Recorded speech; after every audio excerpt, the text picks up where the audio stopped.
Become a patron at www.patreon.com/Golden Era Bookworm for hard to find books, scans of rare photos, and articles on the golden era of bodybuilding. Hi everybody, Golden Era Bookworm here. Today I'd like to share with you Alan Stephan'S Masterclass for building a powerful back. I recently read an awesome article written by the AAU 1946 Mr. America champion, where he discusses the importance of building a strong back, how to develop back suppleness and flexibility, how to use higher rep work for developing the back, and the use of the deadlift as well for developing a powerful back, plus his own personal routine for developing the back musculature. Truly a masterclass, and you can truly see how well developed Alan Stephan'S back was in this photo, where we can clearly see how wide his back was at his prime. Enjoy. Now, Alan actually starts in the article talking about the importance of developing a strong back, stating that bodybuilders often pose mostly from the front, at least they did back then, because of poor back development. And when we look at more current trends, as they say, the shows are won from behind, no doubt, because back then back development was quite poor. Another example is he gives the importance of a strong back in weightlifting, stating that weightlifters who miss their lifts, in particular in the first part of the lift, that is the lift and the clean, can be attributed to poor back power and development, while successful weightlifters have sweeping wide lats, sweeping from the armpits all the way down to the waist, with thick sloping trapezius muscles, and as he puts it, erector spinae that look like two powerful steel ropes running down their vertebrae. Absolutely, they have very, very powerful back development. And therefore he does finish off this statement by saying that back development is truly the basis of and foundation to a powerful physique and weightlifting ability. Very important, as he states, for both having a powerful physique and having the ability to perform in weightlifting. Alan also states in this masterclass, I call it a masterclass because Alan in this article just really addresses so many different points. Here is another one. He talks about flexibility and back suppleness, and he notices how, especially after a good session of deadlifts, a hard session of deadlifts, one tends to be relatively stiff the next day. It's very hard to bend over, etc., simply because, your posterior chain has had a whopping workout, right? And so what he recommends, for example, is to hang from the chin-up bar. This is going to loosen up the musculature, the vertebrae, the bones of the back, and the whole posterior chain is going to benefit from this improved suppleness. Also, he recommends doing backward wall bridges. Now, it's a very interesting exercise. He actually recommends that standing with your back to a wall, you start bridging backwards, standing up, and start crawling down with your arms. You'll find tutorials online on how to do that. Basically, it's a wall bridge, right? It's a very excellent exercise and actually often practiced in yoga. Both of these exercises, that is the hang from the chin-up bar and backward wall bridges, are excellent for conditioning the back and can even be used as a warm-up prior to working the back musculature. Now, another thing that Alan Stephan talks about is the use of higher repetitions for back work. It's interesting because a lot of people might think that this is a relatively new concept. I know I read about it about 10 years ago with the croc row, the new type of exercise or method of exercising the back, where basically one rows with a heavy weight for as many rows as possible and as many repetitions as possible. And even back then, the accepted rep range was 10 to 12 repetitions for back work. But Alan Stephan and even Jack LaLanne, both of them actually stated back then that a higher rep range was very, very beneficial for back work. So it's not a relatively new concept at all. This concept has been around for 70, 80 years. Jack LaLanne and Alan Stephan used as much as 20 to 30 repetitions in their back work. So that's pretty high when you consider that the rep range for a set. Stating that, of course, it's going to work as well on your detail and definition. Now, we've heard everybody talk about this, all the legends talk about it, whether it's from the silver or golden era. You have to deadlift for a powerful back. It's as simple as that.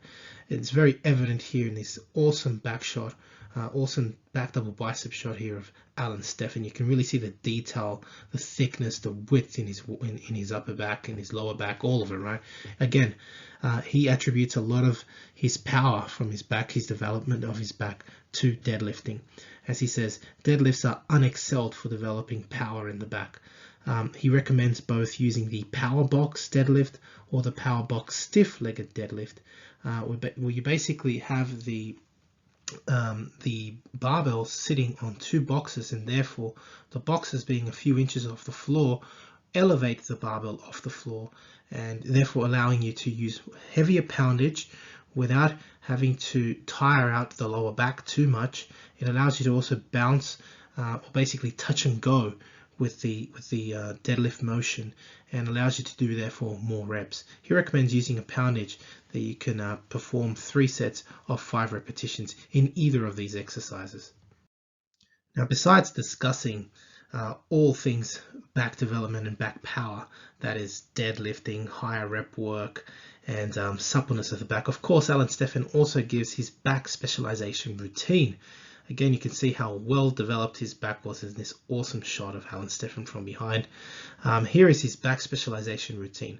He would perform the chin behind the neck, the good morning, the lat machine pull down, single arm rowing, as well as shrugs, all of which, as he states, work on different regions or 5 separate zones of the back are worked, with the first exercise working the lats, the second the erector spinae, the third, besides the lats, also targeting the teres major and minor, single arm rowing hitting the lower lats, and shrugs, of course, hitting the trapezius.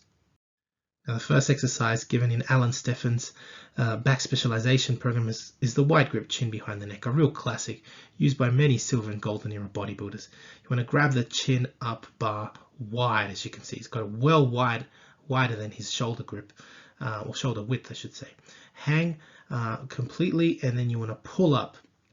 And he actually is doing the wide grip behind the neck. So he recommends at least to have the back of your neck to touch the bar as you pull up. You want to contract and hold the position and lower and repeat, and try and aim for anywhere between 5 to 12 repetitions for 3 sets. It's hard for some people, so you may want to start with some shorter rep range and build that up. Once, as he states, once you can do anywhere between 12 to 15 reps, start using some weight. And I mean, he's got a good 20 kilos strapped around his waist, which is pretty impressive for a big guy. I mean, the guy was 220 pounds, and he had on top of that another 40 pounds strapped on. That's pretty impressive. Now, good mornings, barbell good mornings, are an exercise that you don't see many people perform nowadays. Now there's of course machines that simulate this motion, but there's nothing like putting a barbell on your back as if you're going to do a back squat and then start doing good mornings. It's very effective on the lower back. He does state though that you don't want to go too heavy and let alone go to your limit.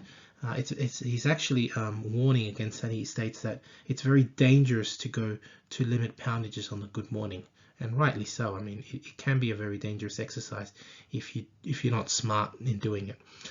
So he actually states, please, to take a light to moderate barbell, set up as if you're going to do a back squat, and basically have the barbell sitting on your back and kind of lock it in with your arms, right? So you want to put a little bit of pressure against your traps with your hands. So you want to press on that bar and have it, having a little bit of pressure on your traps to basically lock it in position. And then you want to have your hands, of course, near the collars, and because you want to grab it at a very comfortable grip. It's not necessarily a back squat where you have to have the hands closer to your shoulders. It's easier actually to have them a little bit wider out towards the collars. And you want to bend at the hips, bend forward at the hips, coming parallel to the floor only, keeping your knees locked throughout the movement. And then you want to rise and repeat for 8 to 15 reps for 3 sets. Now, the third exercise given in this particular routine is the lat machine pull down to the neck. Alan Stephan well, in this case, I don't know if he's standing or if he's sitting. It's hard to tell because there's also a weight hanging off his waist. He's got a weight strapped on it, and he states in the article that the reason he's doing this is because if there wasn't a weight strapped onto him, he'd probably be pulled by the weight itself off the chair that I'm assuming he's sitting on. That just goes to show how strong Alan Stephan was. The weight that he was handling was well over his own poundage. So we're talking maybe, I mean, if those are 20 plate, 20 kilo plates there, we've got 1, 2, 3, 4, 5, 6, 7, 8, 9. Christ almighty, that might be as much as, maybe it's an exaggeration. I'm hoping that's 15 kilogram plates, which would mean it's more like 140, 150 kilos or something like that. That's just incredible weight that he was using. But basically, he needed to be strapped down or held down. That's how much weight he was using. It's incredible. Anyway, he states to sit or squat or kneel under a bar, arms extended as you grab the bar overhead. With a slight arch on your back, you want to pull down using the elbows only.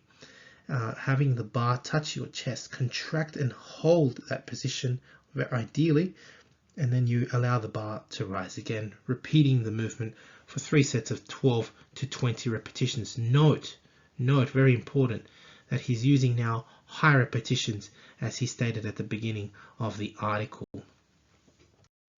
Here we have Alan Stephan performing the one arm bent over dumbbell row, but in a very different fashion as to the method performed nowadays. Just look at the way his legs are bracing the floor, or the way he's standing. He's not necessarily firstly having one bent leg resting on a bench as we do it nowadays. He's actually got his legs well spread apart with the weight in the middle, and he's actually rowing from the middle, having the dumbbell travel in a horizontal plane the whole time. So it's a very different motion, and I'm assuming it's going to therefore target different kinds of musculature in your back. I mean, it's not going to necessarily be the same movement that we do nowadays. It's going to basically have a different feeling, right? So as he states, grab a dumbbell, bend over at the waist, and let the lat take the full weight of the dumbbell as your arms hang. That's what he actually states in the article. And you can clearly see that in this photo. Have a look at his lat, the corresponding one to the dumbbell. You can see how well tensed it is all the way from the armpit down to the waist. And you can see that he's actually saying what he's asking you to do is to really feel the lat at the beginning of the motion before you pull. And once you've activated that latissimus, then you want to pull with the elbow so the latissimus takes the total brunt of the movement. The dumbbell should almost touch the chest, he states. Lower and repeat. Use a weight that you can handle for 8 to 15 reps for 3 sets. A very interesting variation here, of this particular dumbbell row by Alan Stephan. Now the last exercise is the very popular barbell shrug. Nothing special here. You can see Alan Stephan's holding about what looks like to be about 100 kilos here, 2 20s on each side, and he's shrugging the weight. It's as simple as that. As he states, grab a barbell as if you're about to deadlift, and bring it up to your thighs and have it in a hang position at the thighs, and then you basically just start shrugging. But it's not a bouncy motion. You've got to contract and hold, and I mean, you can see him contracting and holding here because he's even smiling for the camera in the contracted position, right? So this is one thing that he states, and I have to agree with him. You see a lot of guys nowadays in gyms performing, shrugs with, 3, 4, 5 plates on each side, but it's like kind of this bouncy motion. There's no real hold or contraction there. It's just a little bouncy motion. That's not really the way to do a shrug. And yeah, it's a great demonstration here by Alan Stephan. He's really holding it high, as they say, try and have your shoulders or your traps touch your ears, right? You want to contract and hold the position and then lower and repeat. The weight, as he states, can be as much as your best barbell curl, and that's not much. I mean, back then, some of the silver era and golden era bodybuilders would curl as much as 200 pounds or about 100 kilos, and that's essentially what Alan Stephan is using here. So it again, begs the question, how much really are you using in your shrug, and are you doing it efficiently? Is the movement efficient? Are you actually getting much from it? Yeah, just some tips here from Alan Stephan, right? And if he states that your weight should be as much as your best barbell curl, then that's something I would take home, right? Anyway, he would recommend performing with this amount of weight, 10 to 20 repetitions for 3 sets. Now, if you're interested in learning more about Reg Park's training methods, I've got several books up online, Ribcage and Chest Development by Reg Park, as well as Reg Park's original 5x5 routines, and of course, how I developed my 19-inch arms, all based on Reg Park's original articles, all on my website, www.goldenerabookworm.com. I do hope you've enjoyed watching this video. I've called it Alan Stephan'S Masterclass, and for good reason. I mean, he talks about so many different things in this particular article that I've shared with you. He, of course, gives his own back specialization routine, but he talks about how to develop suppleness in your back and flexibility, how important the deadlift is, and the deadlift variations you can do for developing a powerful back, and of course also how to use high reps for developing the back. All very, very important topics. An excellent article from Alan Stephan, a true master from the silver era. Hope you've enjoyed watching the video. If you have, please give the video a thumbs up. Subscribe if you haven't to the Golden Era Bookworm. Leave me your comments and thank you for watching. Please share the video as well. And yeah, if you'd like to support my work, please donate via PayPal, become a Patreon, visit my website for out-of-print books and courses, and get in touch via email if you wish to collaborate, or if you wish to pass on, donate your bodybuilding literature or relics. That's it for me. Hope you've enjoyed the video. This is the Golden Era Bookworm. Bye for now. To take full advantage of my collaboration with Old School Labs, please visit their website and choose from their marvelous range of supplements using my code BOOKWORM12. And for an entertaining look at the history of bodybuilding's supplement industry, I would highly recommend watching Subs the movie, which I have collaborated in, available at Amazon Prime and Vimeo.